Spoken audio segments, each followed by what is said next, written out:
கர்த்தர் ராஜரீகம் பண்ணுகிறார்.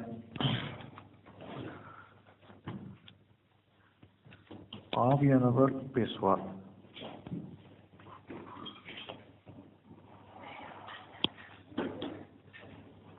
லூக்கா எழுதின சுவிசேஷம்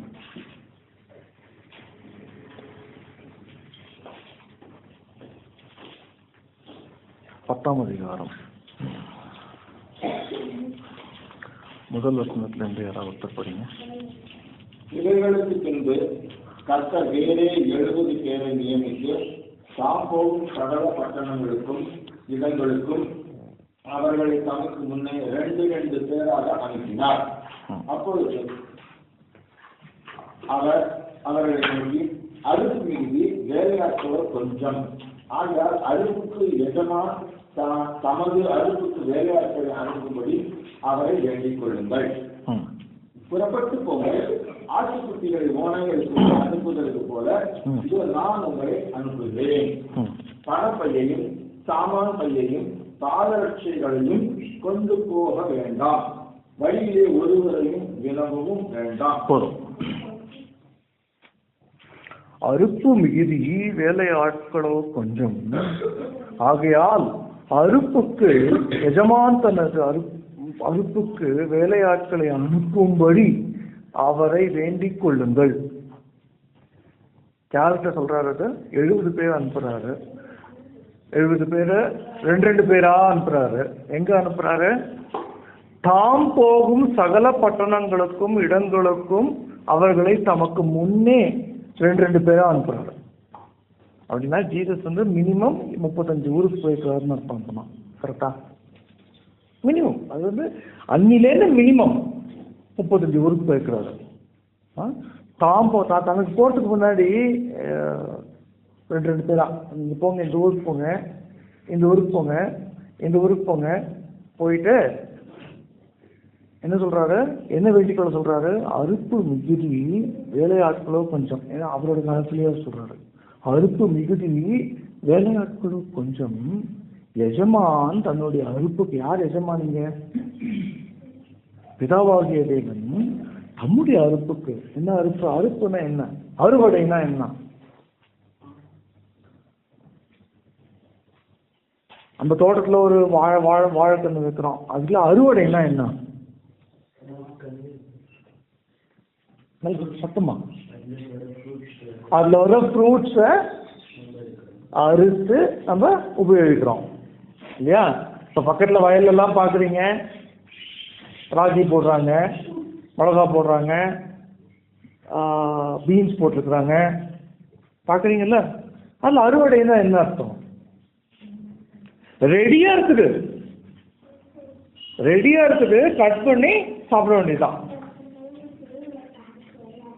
இயேசு சாகத்துக்கு முன்னாடியே ஆத்துமாக்கள்லாம் ரெடியா இருக்குது அப்படிங்கிறாரு. அறுப்பு மிகுதி வேலையாட்களோ கொஞ்சம். அதனால அறுப்புக்கு எஜமான் ஆட்களை அனுப்பும்படி வேண்டிக் கொள்ளுங்கள். அவங்களுக்கு சில இன்ஸ்ட்ரக்ஷன்ஸும் கொடுக்குறாரு. என்ன இன்ஸ்ட்ரக்ஷன்ஸ் கொடுக்குறாருன்னு பார்த்தோம்னா ரொம்ப இன்ட்ரெஸ்டிங்காக இருக்கும். நீ ஊருக்கு போற பஸ் காசு எடுத்துட்டு போகாத அப்படிங்கிறார். பணப்பை எடுத்து போகாத அப்படிங்கிறார். சாமான் பையை எடுத்துட்டு போகாத. அந்த காலத்துலாம் ஒரு ஊருக்கு போனாங்க அப்படின்னா சமைச்சு சாப்பிட்றதுக்கு சாமான் வேணும், எடுத்துட்டு போகாத அப்படிங்கிறார். செருப்பு கூட எடுத்து போகாதுங்கிறார். பாதரட்சைகளையும் கொண்டு போகாது அப்படிங்கிறார். செருப்பு கூட எடுத்து போகாத. ஏன் இதெல்லாம் சொல்றார்?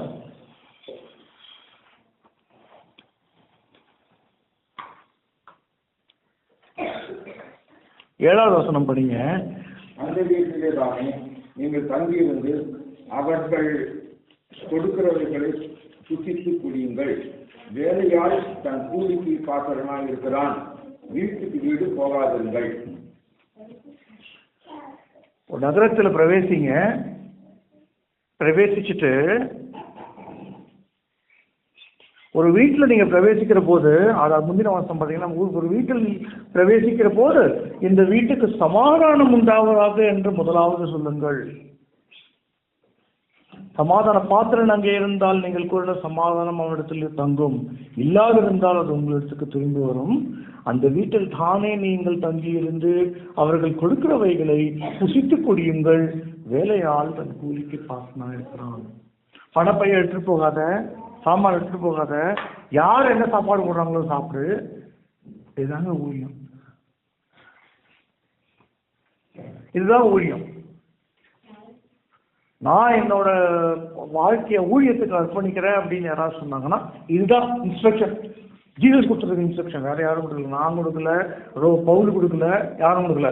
ஏசு கிறிஸ்து அவரே கொடுத்துருக்கிற இன்ஸ்ட்ரக்ஷன் இதுதான்.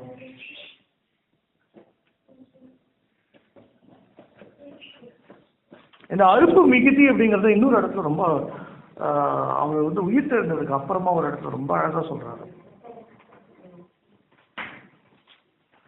The last commission, மார்க் எழுதின சுவிசேஷம் 16:15 படிங்க.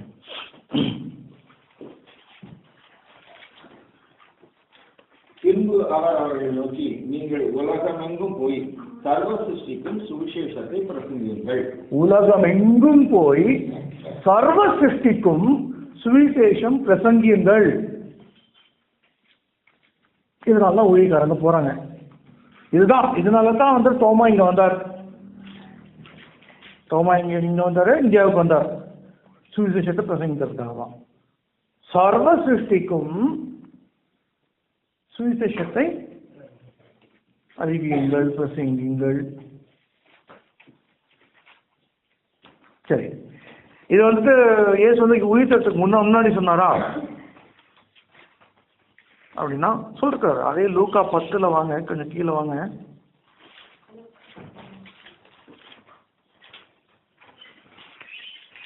8ஆம் வசனத்துல படிங்க. ஒரு பட்டணத்தில் நீங்கள் பிரவேசிக்கிற பொழுது ஜனங்கள் உங்களை ஏற்றுக்கொண்டால் அவர்கள் உங்களை முன்வைக்கிறவர்களை நீங்கள் புசித்து அவர்களுக்கு உள்ள பிணியாளிகளை சொந்தமாக்கி தேவனுடைய ராஜ்யம் உங்களுக்கு சமீபமாய் வந்திருக்கிறது என்று அவர்களுக்கு சொல்லுங்கள். போதும்.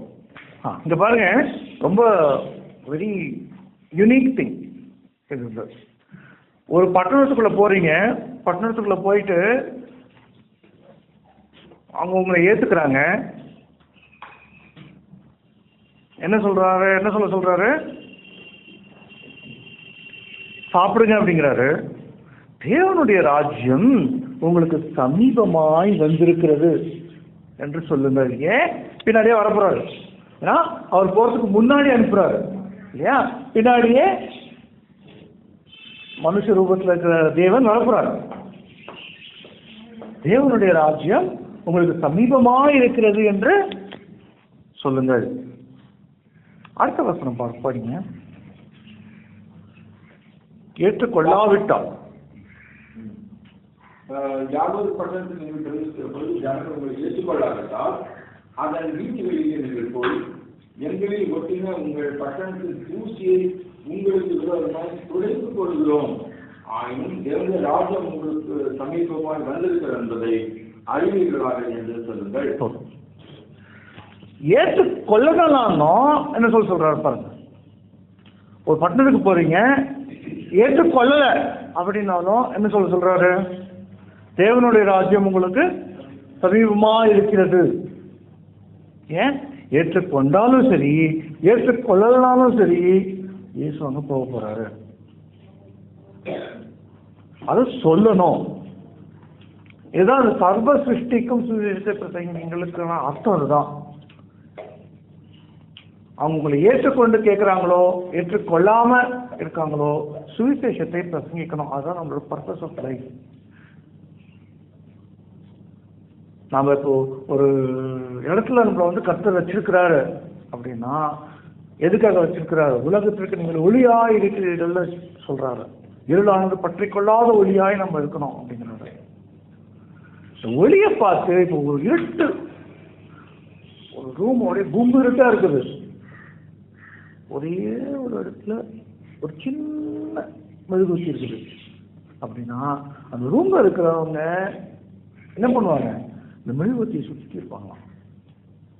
ஏன் வெளிச்சம் அமர்ப்பா இருக்குது, மற்றெல்லாம் இருட்டு இருக்குது, பயமா இருக்குமா அப்படின்னு. இது மனுஷ சுபாவம். அதனால தான் என்ன சொல்றாரு, உலகத்துக்கு நீங்கள் ஒளியா இருக்கிறீர்கள். யார் ஒளியா இருக்கிறாங்கம்மா உலகத்துக்கு? நாம. அதனால நம்ம வந்து நம்மளோட எங்க கருத்தை வச்சிருக்கிறாரோ, நம்ம வேலை செய்யற இடமா இருந்தாலும் சரி, ஹோமா இருந்தாலும் சரி, வெளியில போனாலும் சரி, பஸ்ல போனாலும் சரி, ஒரு இடத்துல வந்து ஏசாயா தீர்க்கதரிசியோட புத்தகத்தை படிச்சுட்டு உட்கார்றாரு. அந்த ஜபாலயத்துல இருக்கிற எல்லாருடைய கண்ணும் அவர் மேலே நோக்கமாக இருந்தது அப்படின்னு எழுதியிருக்கு. எல்லாரும் அவரை பார்த்துட்டு இருக்கிறாங்க, என்ன சொல்ல போறாரு. அப்படிப்பட்ட இயேசுவாய் நாம மாறுறதுதான் முக்கியம். எல்லாரும் நம்மள பார்க்கணும், நம்ம ஒளியா இருக்கணும். அந்த ஒளியானது, நம்மளுக்குள்ள இருக்கிற ஒளியானது பழுகி பெருகி இருளை ஒழிக்க வேண்டும். ஒரு மெழுகுவர்த்தியா இல்லாத பிதாவுடைய ராஜ்யத்தில் சூரியனை போல பிரகாசிப்பார்கள் நம்மளுக்கு ஒரு வாக்குத்தத்தம் இருக்கு இல்லையா? பிதாவுடைய ராஜ்யத்தில் சூரியனை போல பிரகாசிப்பார்கள் நீதிமான்கள் அப்படின்னு ஒரு வாக்குத்தத்தம் இருக்கு நமக்கு. இப்ப இருக்கும் சின்ன ஒளி பழுகி பெருகினாதான் பிதாவுடைய ராஜ்யத்துல சூரியனை போல நம்ம பிரகாசிக்க முடியும். புரியுதுங்களா? அதான் சந்தேகம் இருக்குங்களா? இல்ல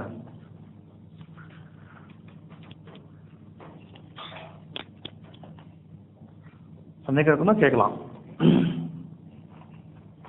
சரி, இப்படிப்பட்ட தேவன் எப்படி இருக்கிறார்? முன்னாடி அனுப்புறாரு, அனுப்பிச்சுட்டு பணப்பை எடுக்காத, அது பண்ணாத, இது பண்ணாத ஒரு லிஸ்ட் ஆஃப் இன்ஸ்ட்ரக்ஷன் கொடுத்துட்றாரு. கொடுத்துட்டு தேவனுடைய ராஜன் சமீபமாக இருக்குதுன்னு சொல்லுங்கன்றாரு, சுவிசேஷத்தை பிரசங்கிங்கன்னு சொல்லிடுறாரு. எப்படிப்பட்ட தேவன் எப்படி இருக்கிறார்? இயேசு கிறிஸ்து இருந்த காலத்துல ஒரு தேவன் எப்படி இருக்கிறார், இப்ப இருக்கிற தேவன் எப்படி இருக்கிறார்? ஏதாவது மாற்றம் இருக்குதா தேவனுக்குள்ள?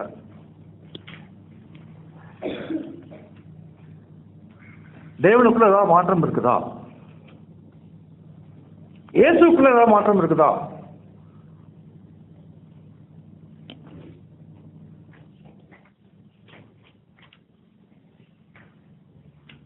பிதாவினுடைய நாமம் என்ன?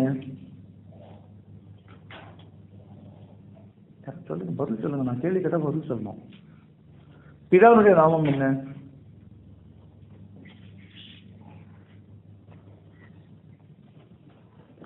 சரி, தெரிஞ்சுக்கலாமா இன்னைக்கு பிதாவினுடைய நாமம் என்னன்னு? யாத்ராகமம் 3ஆம் அதிகாரம் முதல்ல பிதாவானவர் வெளிப்படுத்தின நாமம் இதுதான்.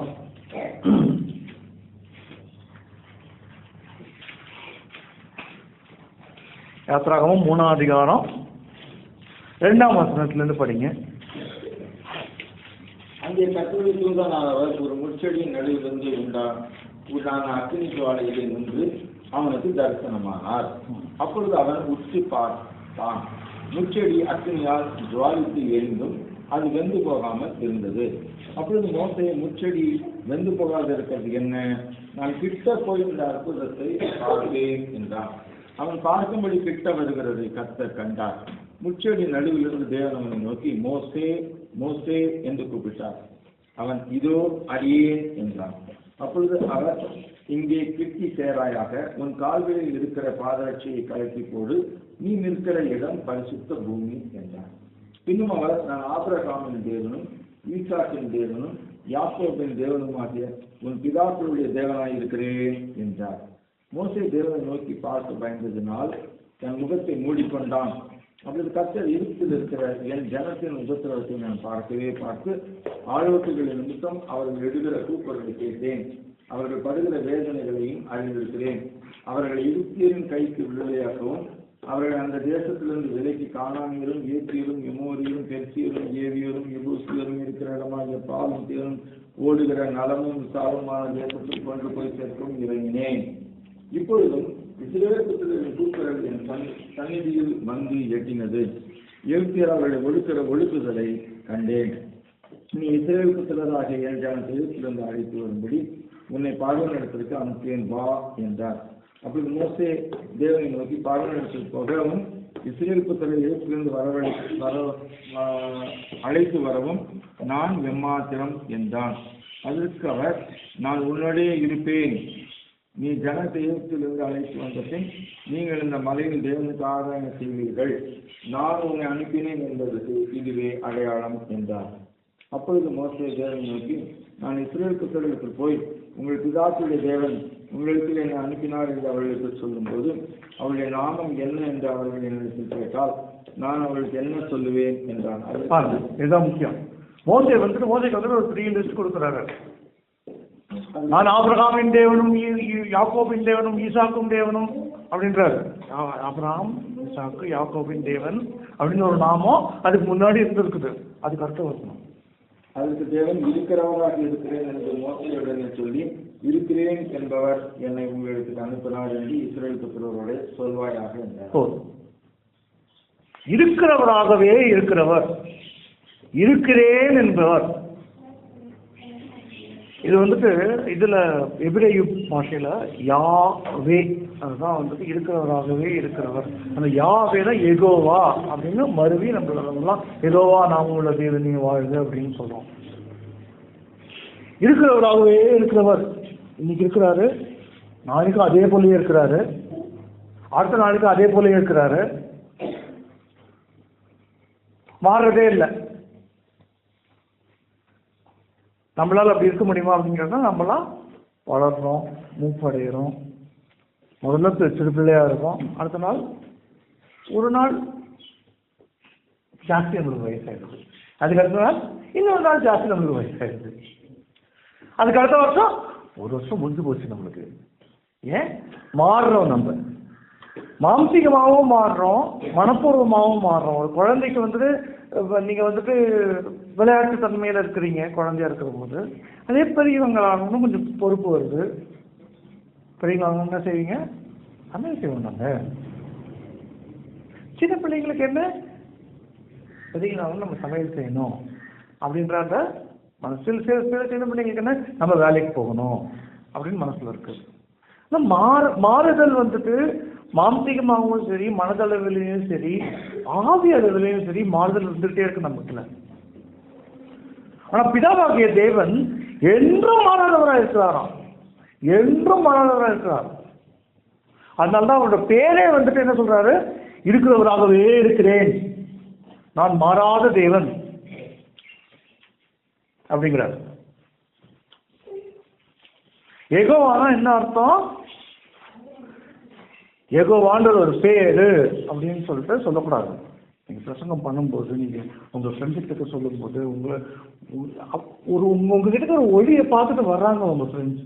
உங்ககிட்ட என்னதான் பார்த்துட்டு வராங்க? நீங்க உலகத்திற்கு ஒளியா இருக்கிறீர்கள்னு சொல்லிட்டு உங்ககிட்ட ஒளியை பார்த்துட்டு வராங்க. இயேசுனா யாருப்பா அப்படின்னு வராங்க. இயேசுனா யாருப்பா அப்படின்னு வராங்க அப்படின்னா, இயேசுனா ஒரு பேருப்பா அப்படின்னு சொல்லக்கூடாது.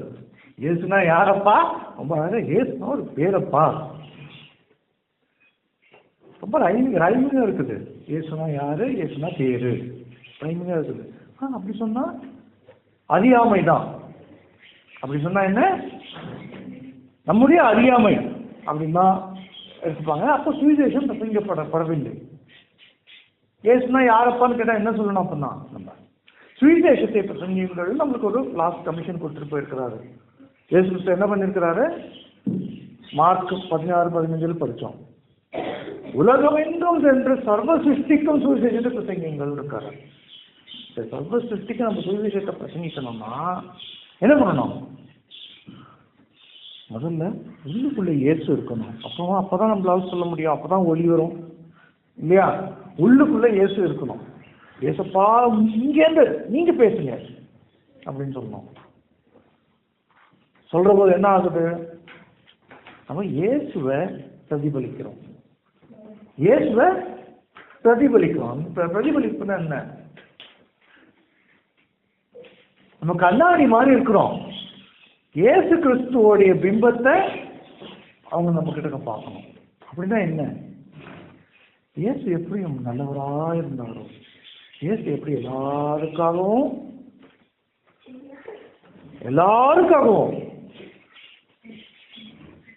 தனிஷ் டிஃபரெண்ட், ரேச்சல் டிஃபரெண்ட் அப்படின்னு இல்லை, எல்லாருக்காகவும் சமமா ட்ரீட் பண்ணார் இல்லையா?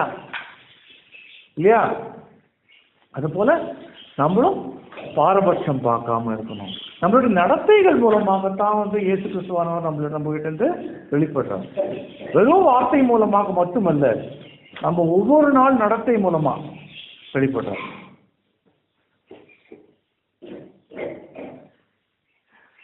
வெளிப்படுறாரா? சரி, இப்போ இப்போ இப்போ உங்ககிட்ட இயேசுனா யாருன்னு கேட்டா என்ன சொல்றீங்க? எபிரேயர் 13:8 படிங்க.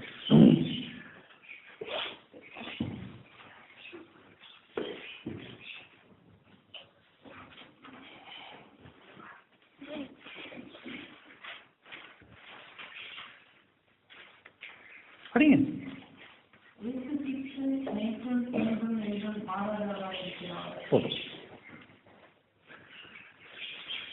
இயேசு கிறிஸ்து நேற்றும் இன்றும் என்றும் மாறாதவராக இருக்கிறார். எப்பத்துல இருந்தது? அவர் உயிர் தெழுந்ததுலேருந்து இன்னி வரைக்கும் மாறாத இருக்கிறார். அவர் மாம்சத்திலையும் சரி ஆவியிலும் சரி மாறாத இருக்கிறார். இயேசு கிறிஸ்துனா யாரப்பா? என்றும் மாறாதவராக இருக்கிறாரப்பா. சரி, அந்த இயேசுனா யாரு அப்படின்னு கேட்பாங்க. அதனால அது இல்லப்பா, அவர் மாறாத மாறல, எனக்கு கவலை கிடையாது. அந்த இயேசு யாரு? சாலமோனை விட பெரியவர் அப்படின்னா சாலமோன் யாருன்னு கேட்பாங்க. அடுத்தது யோனா விட பெரியவர் அப்படின்னா யோனா யாருன்னு கேட்பாங்க. அவங்களாம் தெரியாது. இந்த இயேசு யாரு?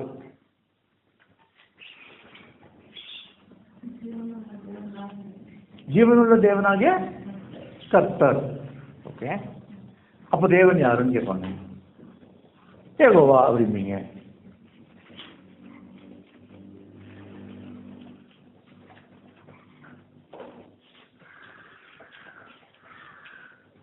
சுவிசேஷத்தை பிரசங்கிறது ரொம்ப ஈஸின்னு நினைச்சிட்டு இருக்காங்க மக்கள். சுவிசேஷ பிரசங்கம் ரொம்ப கஷ்டமான விஷயம் தான்.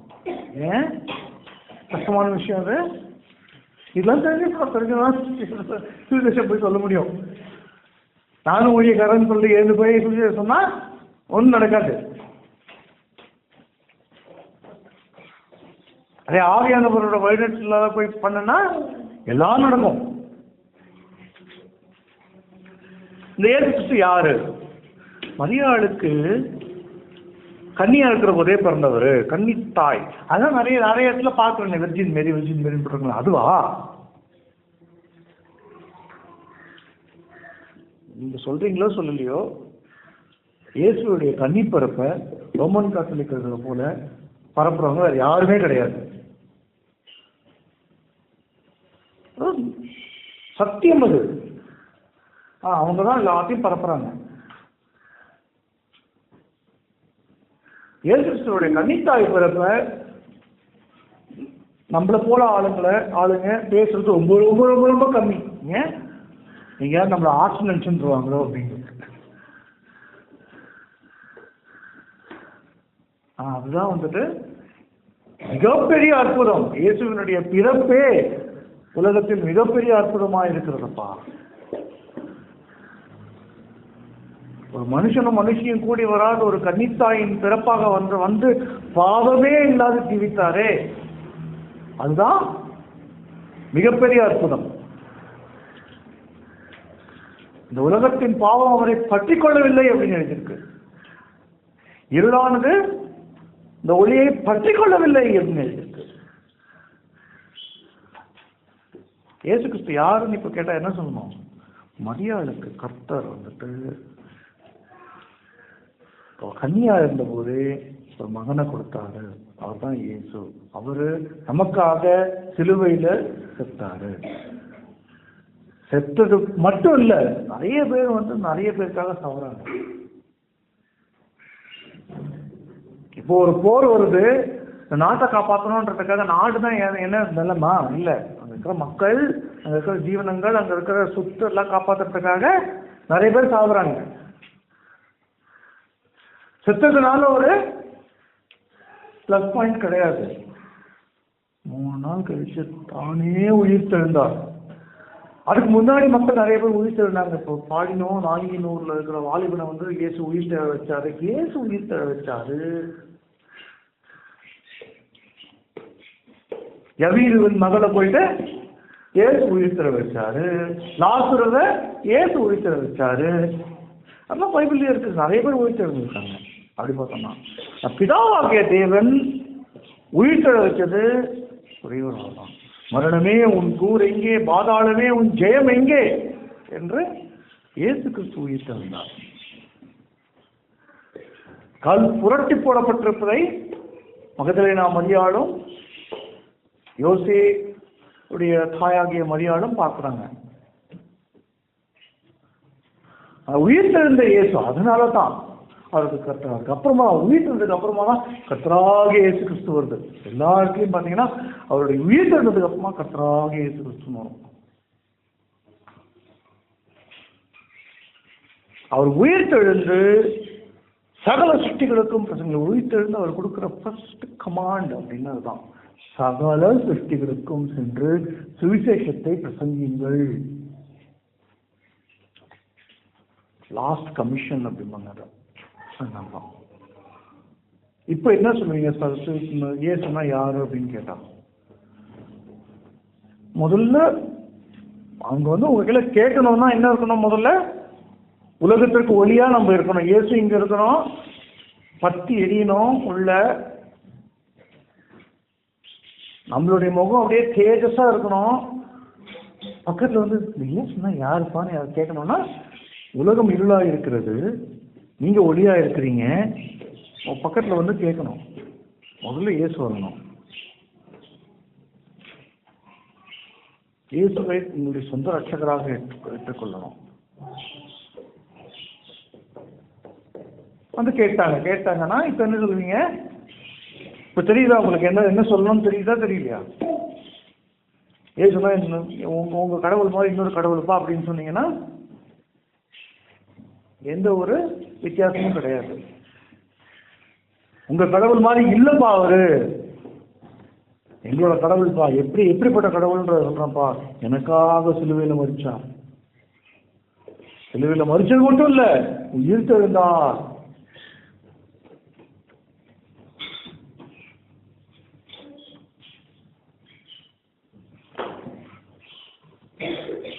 That is the whole purpose.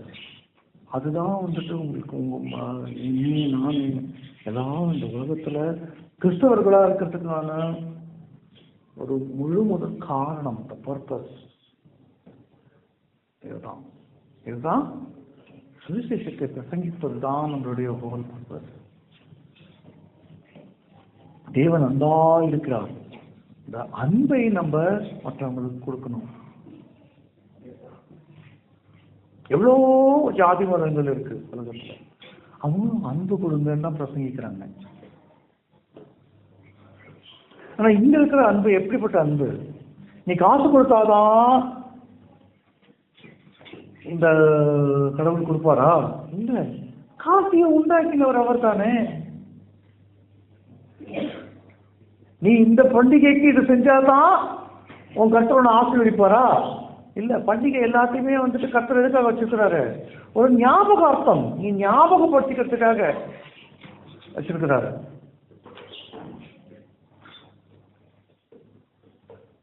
Christmas எதுக்காக கொண்டாடுறீங்க? நல்லா கேக் கிடைக்கும், பிரியாணி கிடைக்கும், அதுக்காக கொண்டாடுறோம். என்ன கேள்வி இது தெரிஞ்சுக்கிறீங்களா? கிறிஸ்துமஸ் எதுக்காக கொண்டாடுறீங்க?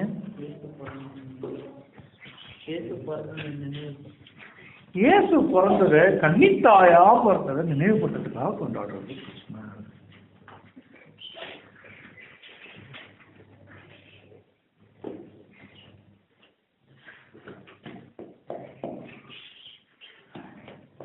இந்த மாதிரி பண்டிகைகள், நிறைய பண்டிகைகள் இருக்கு, நினைவு கூறுவதற்காக கர்த்தர் வச்சிருக்கிறார், அனுமதிச்சிருக்கிறார் கர்த்தர். எல்லா பண்டிகைகளும், இந்த இந்துக்களோட பண்டிகைகளையும் சரி, முஸ்லிம்களோட பண்டிகைகளையும் சரி, கிறிஸ்தவர்களோட பண்டிகைகளையும் சரி, எல்லாத்தையும் அனுமதிச்சிருக்கிறார். அவர் அனுமதிக்கலாம் எதுவுமே நடக்காது. அதை புரிஞ்சுக்கணும் நம்ம. எல்லா பண்டிகைகளையும் ஒரே ஒரு முக்கியமான விஷயம் என்ன அப்படின்னா, நாம என்ன நினைக்கிறோம் அந்த பண்டிகைகளை பற்றி அப்படின்றது கிடையாது. நாம எப்படி இயேசுவை அந்த பண்டிகைகள்ல மற்றவங்களுக்கு சொல்றோம் அப்படின்றதுதான் முக்கியம்.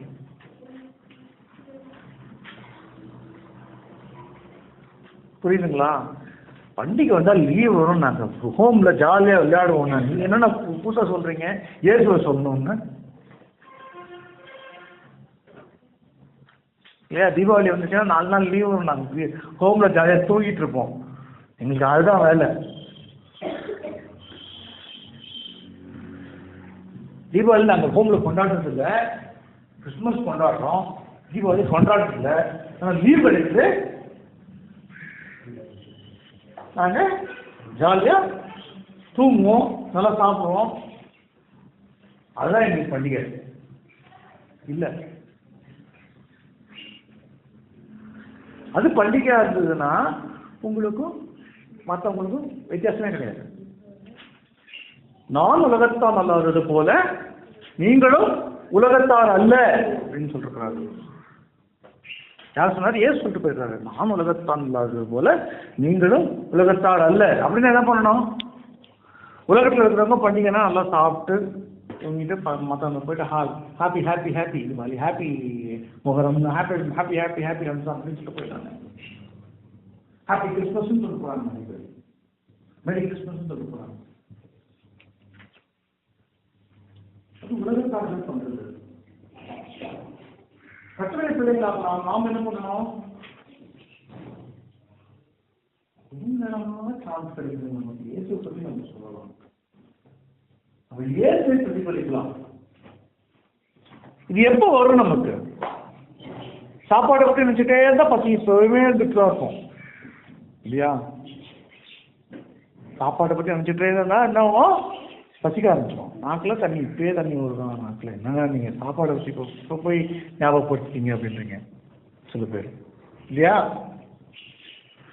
காலைல சாப்பிடவே இல்லை நாங்க, இப்ப போய் ஞாபகப்படுத்துறீங்க. இயேசுவை பத்தி எப்பவுமே நினைச்சுக்கிட்டு இருந்தா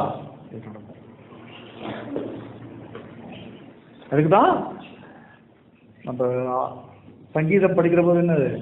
ஆராதனை ஆராதனை ஆராதிப்பேன், ஆசீர்வதிப்பார் ஆசீர்வதிப்பார் ஆசீர்வதிப்பார். எப்போ பார்த்தாலும் இயேசு இயேசு இயேசுன்னு திங்க் பண்ணிட்டு இருந்தீங்கன்னா அந்த சிந்தனை வளர்ந்து உங்களுக்குள்ள அந்த ஒளியை பெருகச் செய்யும்.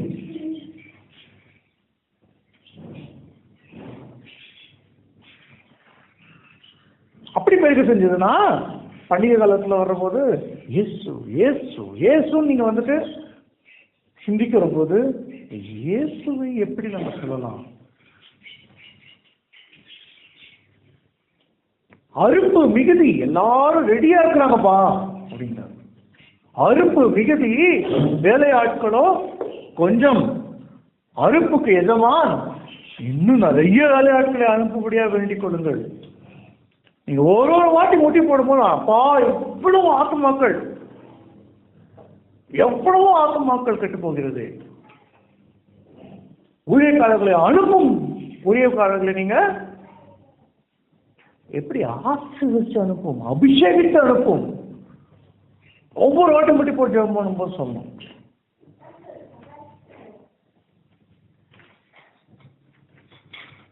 அப்பா எனக்கு தாங்கப்பா. ஒவ்வொரு வாட்டி முட்டி போடுறப்போ என்ன பொண்ணு சொல்றோம் நம்ம யூஸ்வலா? என்ன ஆசீர்வதிங்க, ஹோம் ஆசீர்வதிங்க, ஹோம் பிள்ளைங்களை ஆசீர்வதிங்க. செல்பிஷ்னஸ், அது என்னது? தன்னலம், சுயநலம். ஆனா ஏசு என்ன சொல்றாரு பாருங்க, அறுப்பு மிகுதி, வேலையாட்களோ கொஞ்சம் வேலையாட்களை அனுப்பும்படியா ஜெபிச்சுக்கோப்பா அப்படிங்கிறாரு. ஏன்னா எல்லாமே அவரோட தான், உலகமே அவரோட தான். உருவானது ஒன்றும் அவராலே அல்லாமல் உருவாகவில்லைன்னு யோவான் 1 எழுதியிருக்கு. எல்லாத்தையும் உருவாக்கினவர் இயேசு கிறிஸ்து தான்.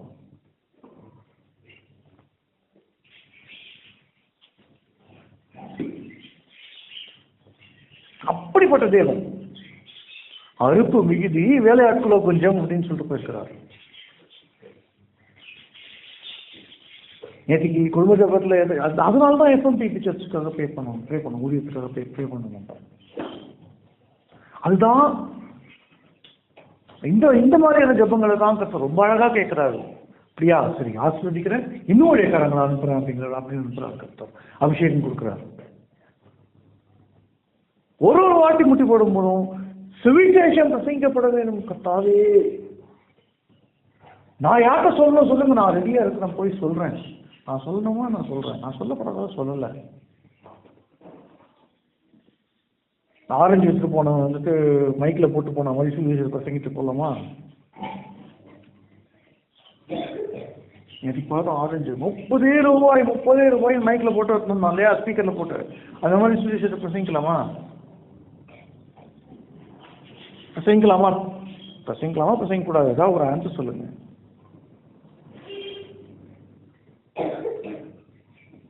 ஆன்சர் சொல்லுங்கப்பா. நல்லா மைக் எடுத்துட்டு கணேஷ் வந்துட்டு நல்லா பேச வச்சுட்டு சுவிசேஷத்தை பிரசங்கிக்கணும் அப்படின்னு சொல்லிட்டு நல்லா நம்ம லீடர் கணேஷ் தான், கணேஷ் வந்துட்டு பிரசங்கிப்பா அப்படின்னு சொல்லிட்டு பிரசங்கி வச்சுட்டு ரெக்கார்ட் பண்ணிட்டு ஊரா டெம்போ எடுத்துட்டு அந்த ஸ்பீக்கரை போட்டு போகலாமா போகக்கூடாதா?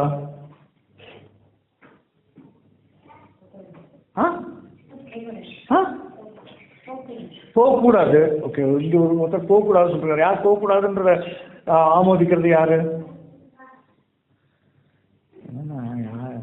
ஓகே, போகலான்னு அப்படின்னா சொல்றீங்களா?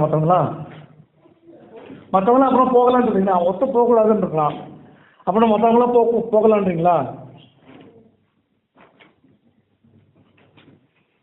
என்னங்க சரி, நீ ஒன்றுதான் போகக்கூடாதுன்ற, ஏன் போகக்கூடாது? பதில் சொன்ன மாட்டி விட்டீங்க இந்த மாதிரி. சொல்லு, ஏன் போகக்கூடாது? ஏன் போகக்கூடாது? போகக்கூடாதுன்னு கர்த்தர் உனக்கு சொல்றாரு. அந்த ஏன் போகக்கூடாதுன்னு கேள்வி கேட்கணும். அப்படியா ஆண்டவரே அப்படின்னு சொல்லி கேள்வி கேட்கணும். அப்படி போனதுனால என்ன ஆகுது? ஒரு மைக்கை வச்சுட்டு இயேசுவே ஆண்டவர் அப்படின்னு சொல்லிட்டு போறதுனால என்ன ஆகுது? சுவிசேஷம் பிரசங்கிக்கப்படுதா? படலையா? படுது. சுவிசேஷம் பிரசங்கிக்கப்படுது. இந்த மார்க் 16-15 வச்சுதான் நிறைய பேர் பண்ணிட்டு இருக்கிறாங்க. அதை சுவிசேஷம் பிரசங்கிக்கப்படுது. எஃபெக்ட் என்ன இருக்குது?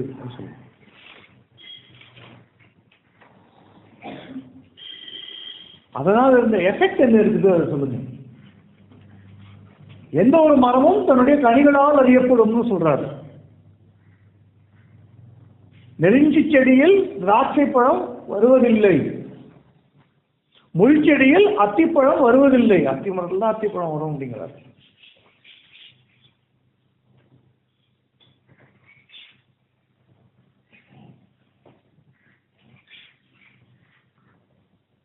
எத்தனை பேரு சுவிசேஷத்தை கேட்டு மனம் திரும்பி இயேசுவிடம் வருகிறார்கள், வந்து எத்தனை பேர் நிலைத்து நிற்கிறார்கள் அப்படிங்கிறதுதான் கனி. அப்ப போகக்கூடாதுன்றதுக்கு அது ஒரு அர்த்தம் இருக்குது. நான் சொல்றேன் போகணும். ஏன் மார்க் 16-15 படித்தோம்? என்ன படித்தோம்? மார்க் 16-15 உங்களோட படி மார்க் 16-15 ஆரோன் படிக்கணும்.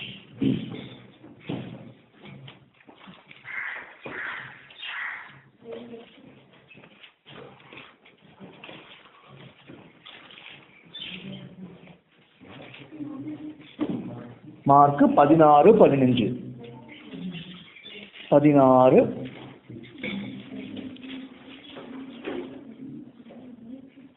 15ஆம் வசனம் படிங்க.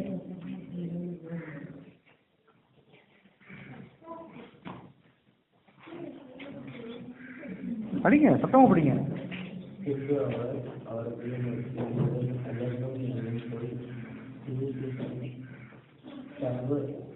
சிருஷ்டிக்கும் போதும். சர்வ சிருஷ்டிக்கும் சுவிசேஷத்தை பிரசங்கியுங்கள். இதை வச்சுட்டு போகணும். சர்வ சிருஷ்டிக்கும் சுவிசேஷத்தை பிரசங்கிக்கிறதுக்கு போகணும்.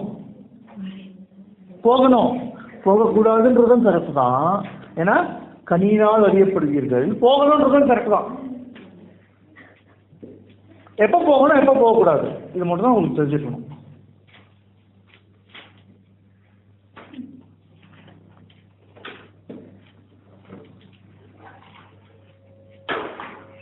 எப்ப போகணும் எப்ப போகக்கூடாது இதுதான் தெரிஞ்சுக்கணும். இன்னைக்கு ஞாயிற்றுக்கிழமை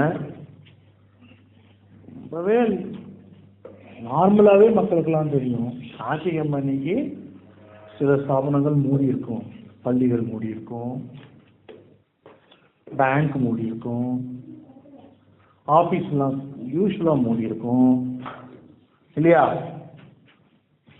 ஞாயிற்றுக்கிழமை இன்னைக்கு நான் போய் ஸ்கூலில் இருக்கிற 2000 பசங்களுக்கு நான் பாடம் கற்பிப்பேன். போனா என்னது? அறிவார்த்தமானதா மூடத்தனமானதா? அறிவில்லாத விஷயமா? ஸ்கூல்ல போய் இன்னைக்கு நான் 2000 பிள்ளைங்க இருக்காங்க, 2000 பிள்ளைங்களுக்கு நான் பாடம் கற்றுக் கொடுக்க போறேன். ஸ்கூல்ல போனா அங்க இருக்கிற பெருக்கிறவங்க தான் இருப்பாங்க, இல்லை அங்கேயே தங்கி இருக்கிறவங்க தான் இருப்பாங்க, யாரும் இருக்க மாட்டாங்க. இது எங்கே 2000 பிள்ளைங்களுக்கு நீ பாடம் கற்பிக்கிறது போயிட்டு? அதுக்கு நேரம் காலம் எல்லாம் இருக்குது. ஸோ 1 பாயிண்ட் இருக்குது, நேரம் காலம் இருக்குது. அந்த நேரம் காலம் எப்படி தெரியும் உங்களுக்கு? உள்ளுக்குள்ள இயேசு இருக்கணும், ஒளியாக நீங்க பிரகாசிக்கணும், உங்க கீழே கேட்கணும் மக்கள், அப்போ சொல்லியே ஆகணும். அது ஒரு பாயிண்ட். நீங்க சொல்லியே ஆகணும். எப்போ உங்ககிட்ட இயேசு யாரு அப்படின்னு கேட்டா சொல்லியே ஆகணும் இயேசு யாருன்னு. அப்போ அது ஆத்மா பார்த்துக்கிட்டா அப்படின்னு சொன்னா உத்தமம் இல்லாத ஊழியக்காரனா இருக்கிற நீ இல்லையா? உங்ககிட்ட யாராவது இயேசு யாருன்னு கேட்டா சொல்லியே ஆகணும். நீ இதை தவிர சுவிசேஷத்தை எப்படி பிரசங்கிக்கணும் அப்படின்னா, உள்ளுக்குள்ள இயேசு இருக்கிறார்ல, இந்த ஆவியானவர் இருக்கிறார்ல, அவர் சொல்லுவாரு, போடு, ஸ்பீக்கரை போடு, இந்தந்த இடத்துக்கெல்லாம் போ அப்படின்பாரு. அந்த இடத்துக்கு மேல 1 இன்ச் கூட போகக்கூடாது. திருப்பி பண்ணுவோம்.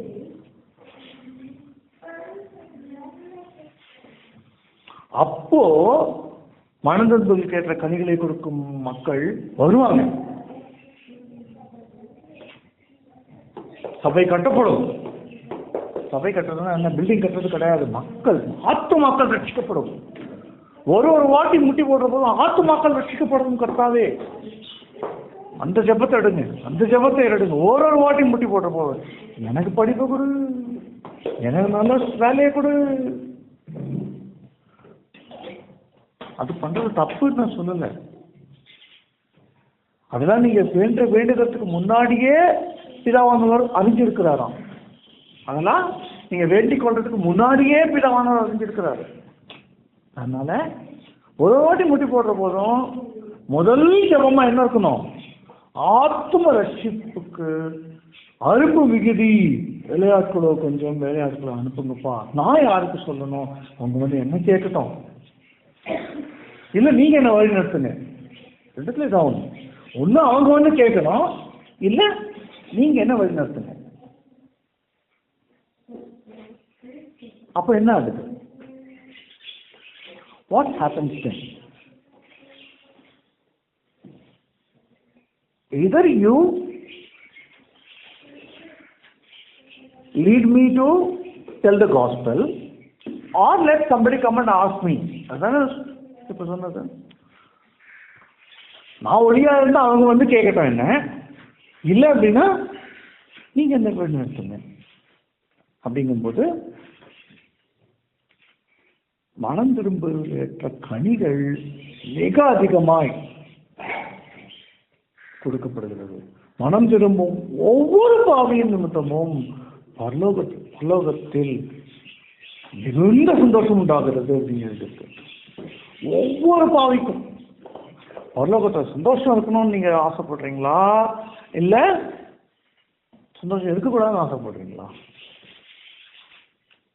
பரலோகத்துல சந்தோஷம் இருக்கணும்னு ஆசைப்படுறீங்களா, இல்ல சந்தோஷம் இருக்கக்கூடாதுன்னு ஆசைப்படுறீங்களா? சந்தோஷம் இருக்கணும் இல்லையா? அப்போ மனம் திரும்புகிற ஒரு பாவிக்காகவும் முட்டி போடுறவங்க தான் ஜபம் பண்ணுங்க.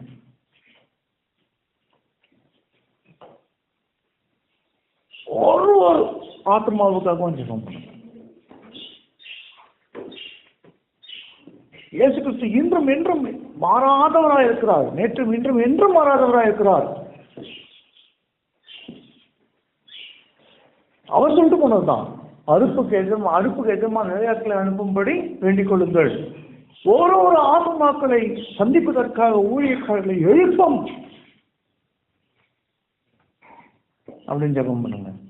இதுதான் வந்துட்டு இந்த வேண்டுதல்களால நீங்க சாத்தானுடைய தந்திரங்களை முறியடிக்கிறீர்கள். தெரிஞ்சுக்கங்க, சாத்தானோட ஒவ்வொரு தந்திரத்தையும் முறியடிக்கிறது எதுனால? முட்டி போட்டு ஜபம் பண்றதுனால. ஜபம் பண்ணு, சாத்தானை முறியடி. சோதனைக்குட்படுத்தாதபடிக்கு எங்களை காத்துக்கொள்ளும்னு சொல்றாரு. சொல்லி கொடுத்த பிரேயர் என்ன பிரேயர்னா, பரமண்டலங்களில் வாசமாக இருக்கும் எங்கள் பிதாவே, உங்களுடைய நாமம் அர்ச்சிக்கப்படுவதாக, உங்களுடைய ராஜ்யம் வருவதாக, அந்த எங்களை சோதனைக்கு உட்படுத்தாதபடி அப்படிங்கிறாரு. சாத்தானுடைய சோதனைக்கு உட்படுத்தாதபடி காத்துக்கொள்ளும் அப்படின்னு சொல்றாரு.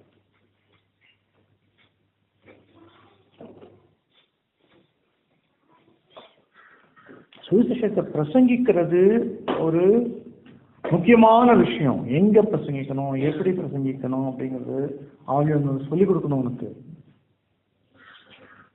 இந்த சுவிசேஷத்தை பிரசங்கிக்கிறதுக்கு முன்னாடி உனக்குள்ள ஒரு ஒளி இருக்க வேண்டும். அந்த ஒளியானது பிரகாசிக்க வேண்டும். அந்த ஒளி பிரகாசிச்சு அந்த ஒளி பெருகிட்டுனா என்ன ஆகுது? சுவிசேஷம் தானாக பிரசங்கிக்கப்படுகிறது. தேவன் அன்பா இருக்கிறார், ஒருவரில் ஒருவர் அன்பு கூறுங்கள், சுவிசேஷம் பிரசங்கிக்கப்படும். நீங்க காற்று அந்த அன்பினால் சுவிசேஷம் பிரசங்கிக்கப்படுகிறது. புரிஞ்சுக்கங்க. நீங்க உங்க பக்கத்து பெஞ்சில் இருக்கிற ஃப்ரெண்டை வந்துட்டு நீ பாஸ் ஆகணும்னு நான் உனக்காக ஜெபம் பண்ணிக்கிறேன் அப்படின்னு சொல்ற அந்த அன்பு இருக்கு பாத்தீங்களா? ரொம்ப வாயால சொல்லிட்டு கிடையாது, உண்மையாவே ஜெபம் பண்ணும். நீ நல்ல மார்க் எடுக்கணும்னு நான் ஜெபம் பண்ணிக்கிறேன்டா. யாருக்காக? உனக்காக இல்ல, பக்கத்துல இருக்க ஃப்ரெண்டுக்காக. நீ நல்ல ஜெபம், நீ நல்ல மார்க் பண்ண, உனக்காக நான் ஜெபம் பண்ணிக்கிறேன்டா. அவன் எந்த மதத்தை சேர்ந்தவனாகவும் இருக்கலாம், அவன் கிறிஸ்தவனாவே இருக்கலாம், இல்ல வேற எந்த மதத்தை சேர்ந்தவனாகவும் இருக்கலாம். ஆனா அந்த அன்பின் நிமித்தமாக இயேசுக்குள் அது எடுத்துக்கொள்ளப்படுகிறான். செய்யற ஒரு சின்ன விஷயத்திலும் இயேசு இருக்கணும்.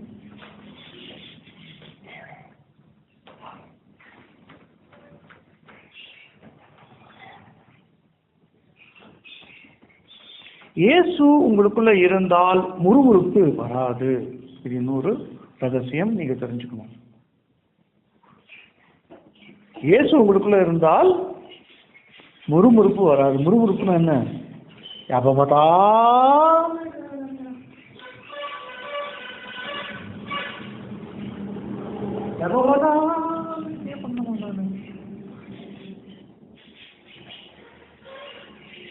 இயேசு உங்களுக்குள்ள இருந்தால் அந்த முறுமுறுப்பு வராது.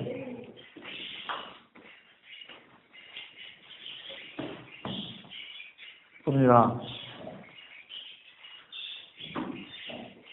நான் எதுக்குப்பா அந்த பக்கத்துல சதீஷா ரமேஷா அவனுக்காக நான் எதுக்குப்பா ஜெபிக்கணும் அப்படின்னு வராது. அவனுக்காக நான் ஜெபிக்கிறதுக்காக தான் நான் வந்து ஆர்டர் படுத்திருக்கிறான்னு இருக்கும்.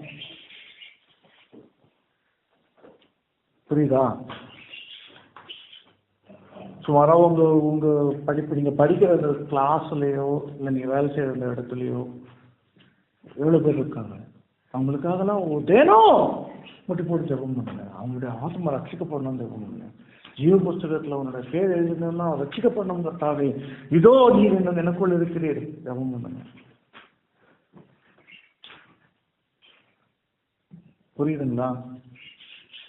அதுதான் அன்பு.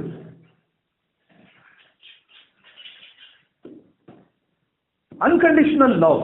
அதுதான் நீங்க ஜெபம் பண்றதுனால எக்ஸாம் எழுதுற போது உனக்கு வந்துட்டு காப்பி அடிக்க காட்ட போறோம் நாங்கள் பையன், அது தப்பு. காட்டினாலும் தப்பு, நீ எழுதினாலும் தப்பு. இல்லை ரேச்சல் வந்து எனக்கு வந்துட்டு எனக்காக ஜபம் பண்ணுறாவ அப்படின்றதுக்காக அவங்க பாஸ் வந்துட்டு ஒரு 100 ரூபா எக்ஸ்ட்ரா இந்த மாதத்துல ரேச்சலுக்காக ஜபம் பண்ணுறதுக்காக அப்படின்னு கொடுக்க போகிறாங்களா? அப்படி கொடுத்தாங்கன்னா பலனை அடைந்து இருந்து விட்டாள் அப்படின்னு அர்த்தம். புரியுதா? அதுக்காக இல்லை, உன்னுடைய ஆத்மா ரட்சிக்கப்படணுன்றதுக்காக நான் பண்றேன். இயேசுவை நான் காமிக்கணுன்றதுக்காக. இயேசுவை நீங்க காமிக்கிறதுக்கு பெஸ்ட் வே அன்பாய் இருக்கிறது தான். அன்பாய் இருக்கிறது தான். இயேசுவை நீங்க காமிக்கணும்னா என்ன பண்ணணும்? அவங்க மேல அன்பாய் இருக்கிறது தான். எல்லாரையும் சமமா நடத்துறது தான் அடுத்தது.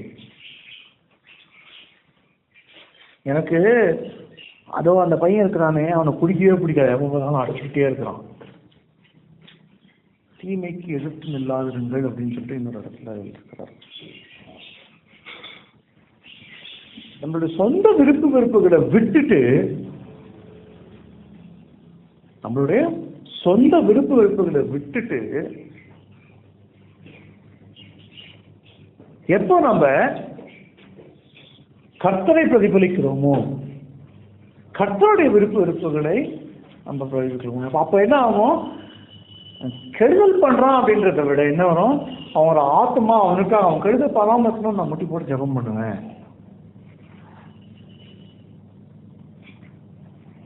புரியுதுங்களா எப்படி மாறுதுன்னு? சொந்த விருப்பு வெறுப்பு அவன் பாரு அடிச்சுட்டே இருக்கிறான் பாரு அப்படின்றதுக்கு பதிலா என்ன ஆகுது? முட்டி போட்டு நான் உங்களுக்காக ஜெபம் பண்ணுவேன். அதுதான் அந்த அந்த இயேசுவானவர் உங்களுக்குள்ள இருக்கிற போது அந்த வளர்ச்சி, ஆத்ம வளர்ச்சி இருக்கும். முடி போட்டு ஜெபம் பண்ணலாமா? அப்போ இயேசுவே எங்களுக்குள் வாரும் பண்ணலாமா?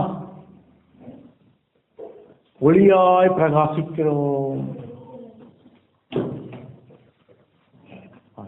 நன்றி தகப்பனே, நன்றி ராஜா, நன்றி ராஜா. நல்லவரையே நீ வாழ்கப்பா, சர்வதவரையே நீ வாழ்கப்பா.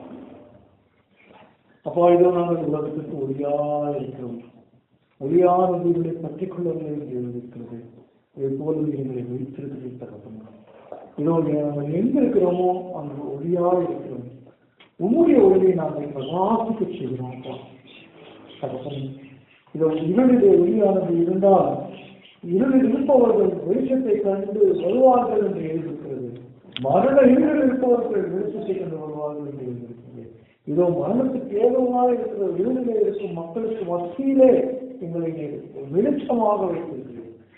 நமக்கு நன்றி ராஜா. எங்களை தெரிந்து கொண்டு வெளிச்சமாக வைத்திருப்பதற்காக நன்றி. எங்களுக்கு வரும் ஒவ்வொருவரும் கேட்கும் ஒரு மனிதருக்கும் நாங்கள் இயேசு யார் என்பதை அறிவிக்கத்தக்கான ஞானத்தை எங்களுக்கு சார்ந்தவர்கள் நீர் எங்களுக்குள் இருந்தால் இதோ எல்லா காரியங்களையும் நாங்கள் முற்றிலும் ஜெயம் கொள்ளுகிறோம். எழுதியிருக்கிற பிரகாரம் முற்றிலும் ஜெயம் கொண்டு அந்த சாத்தானுடைய எல்லா சந்தர்ப்பங்களையும் முறியடித்து ஆத்மாக்களை ஆதாயப்படுத்தி கர்த்தருக்கு சபையை கட்டும்படியால் எங்கள் ஒருவருடைய இதயத்தை நிரப்பும் நிரப்பும்.